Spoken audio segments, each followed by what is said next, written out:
Good afternoon. Hope you're all doing well. This week I got in my Umarex Primal 20. So besides making ammo, I can now test the ammo and see how it works. For what it's worth, I've sent the ammo out to 4 people who can field test it. Wrong time of year to be getting out skeet shooting and all, but hopefully I'll start getting in results pretty quick. If not, I'll try to get out in the field myself, as just spend most of the time in the shop. First, I want to go over the gun real quick because you guys may get a gun that looks very much like mine, and I wanted to let you know probably what's going on. It looks like I've had it for a while. You see some spots. Gauge is actually hard to read. I've got to clean it real good and little white specks. This entire thing was covered in just basically what looked like a hard white soot that I cleaned off. Didn't take long, it's like 5 minutes, but begs the question, why did it happen?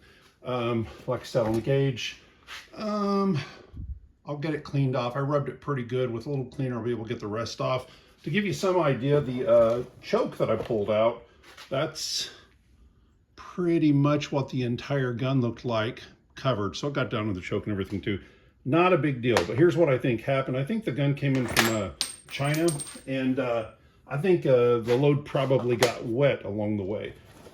So the gun got transferred to an American box, wet, and a U-line desiccant sack got tossed in. And the reason I think it happened that way is China using U-line desiccant sacks. Now, more importantly, desiccant pulls moisture out of the air. And if you're able to see this, there's a distinct line that runs across this where it looks like it was saturated and then partially dry at one end.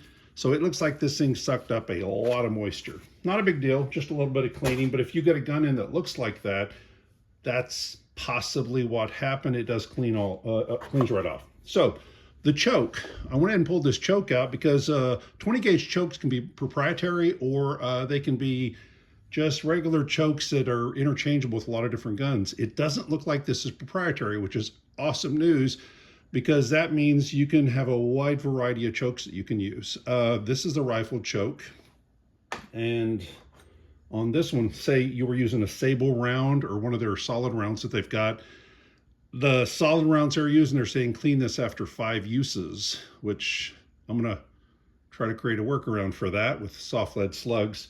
That's coming. But in this case, this is a H&R Turkey 20 gauge, and it fits great, works wonderful. Threads, give you some idea, everything lines up just as it should. Make sure I got it all lined up there, yeah. Lines up just as it should. So it does look like it uses standard 20 gauge chokes, which is just awesome. So onto the gun and onto the ammo. I've got the gun aired up. I'm going to fire a couple of rounds. If you watched the last 2 videos, you saw that I'm going to be making crazy stuff like this 270 Federal in a Sabo. And there will always be some of that out there. It'll be more experimental. It's going to be called experimental because I don't know what it's going to do. I have a really good idea of what it's going to do, but until I fire this in a Sabo through a rifle choke at a pretty good distance, I'm not going to know for sure. Right now it's just theory. But I'll be offering some of this up for sale, and I'll be trying to get into the field and test it myself. The basic stuff that's going to be available, well, this experimental stuff's going to be available. The basic rounds that I'll offer over and over again is going to be like a 250 cal ball, 6 double-aught buck, basically 32 caliber balls, 375 grain number 4 buck. Let's see here, shot, 1 ounce of shot, which basically works out to about 465 grain. And then weird stuff like in this package is 250 cal ball. This is chain shot. This is 2 lead balls hooked together with a steel cable. Basically, this goes back into experimental. It's fun, not really that practical, but it's a lot of fun. And actually, I'm going to fire one here in a second. What I loaded this one up with is chain shot, and I believe 6 double-aught bucks, 6 32 cal balls. On the gun itself, I aired it up to 4,000 PSI. That is recommended in the owner's manual. 4,000 PSI gives it mid-green, and I didn't want to blow the gun up first try because it looks like it could take 4,500 PSI. Manual says 4,000, so I'm going 4,000. If you know different, I would love some feedback on that, but for now, I set it at 4,000. So with that, oh, one other thing, arrows. I thought about making custom nocks for arrows. These are custom nocks I'm currently manufacturing for 72 cal Zeus and harpoons. We're still in the building it out phase, figuring out how much fill these things are going to need and these carbon fiber nocks. And I was thinking 20 gauge, but it's not necessary. 20 gauge is actually going to be the easiest thing in the world. You take any hollow 20 gauge wad, you put it in backwards, so all the air is going to get in behind it. That thing's going to pop out and provide a wonderful seal against the barrel. So drop in whatever arrow you want, as long as it's got a nice snug fit down in there, that the fletching is curling up and giving it a good fit on the front. You may want to use a little disposable washer or something that's just going to kind of blow away when you shoot the arrow.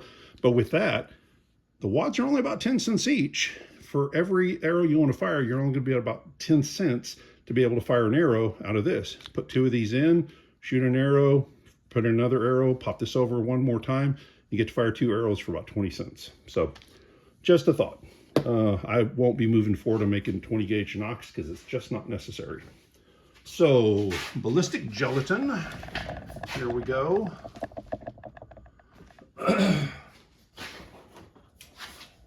Still figuring out these magazines too. They go in pretty tight, which I guess isn't a bad thing, but just the same. Cock the gun.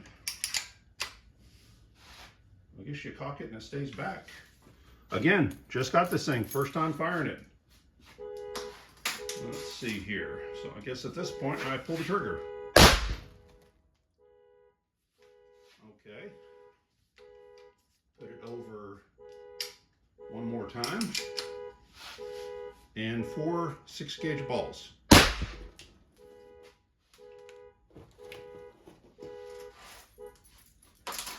Okay, let's see what we got here. First off, I'm going to try to take this camera loose without turning off the video. Well, something exited, because that's one of the 32 caliber balls right there. So, 32 cal ball. Curious about that change, how that did. Another 32 caliber ball. So it could be a bunch of them came out. Let's see here. Well, yeah, actually. So I had 3 exit and 3 that look like they're just about to exit. They're right there at the edge. So those 6 32 caliber balls almost made it through a foot of ballistic gelatin. And then there is the chain shot, which just goes nuts when you shoot it because it's spinning in all different directions. I would love to, well, folks, that does actually look like that exited too. I just don't see where, oh, there we go.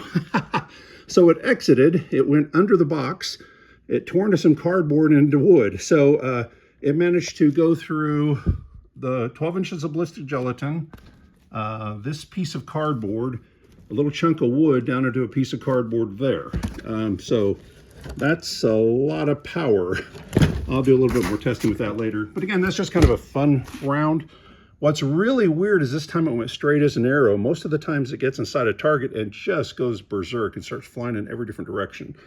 But again, that double aught buck did very well. Most of the pieces are right at the edge of getting through 12 inches, and you have 3 that made it through the 12 inches of ballistic gelatin. So anyway, I will have this ammo up and listed today. By the time you see the video, I'll have 20 packs of 50 cal ball, double aught buck, number 4 buck, number 8 shot, probably number 2 federal BB. I'm gonna look and figure out what I gotta charge for these 20 packs. I'll have those listed, but also there will be a discount when, let me get this open here, when you're buying 60 rounds, like this is 60 rounds of number 8. When you do that, there will be a discount. Buy more, pay less. One final thing, and that is if you want to try out a bunch of different ammo, you don't want to just buy any one, let me know that. Just say, hey, I'm buying a pack of double aught buck. But what I want to get is, say, 10 double aught buck, and I wanted to get a couple of each of the other ones. I'm happy to do that. I'll send you a mix of stuff so you can try out different things. So anyway, I hope you enjoyed the video. Y'all take care. Bye-bye.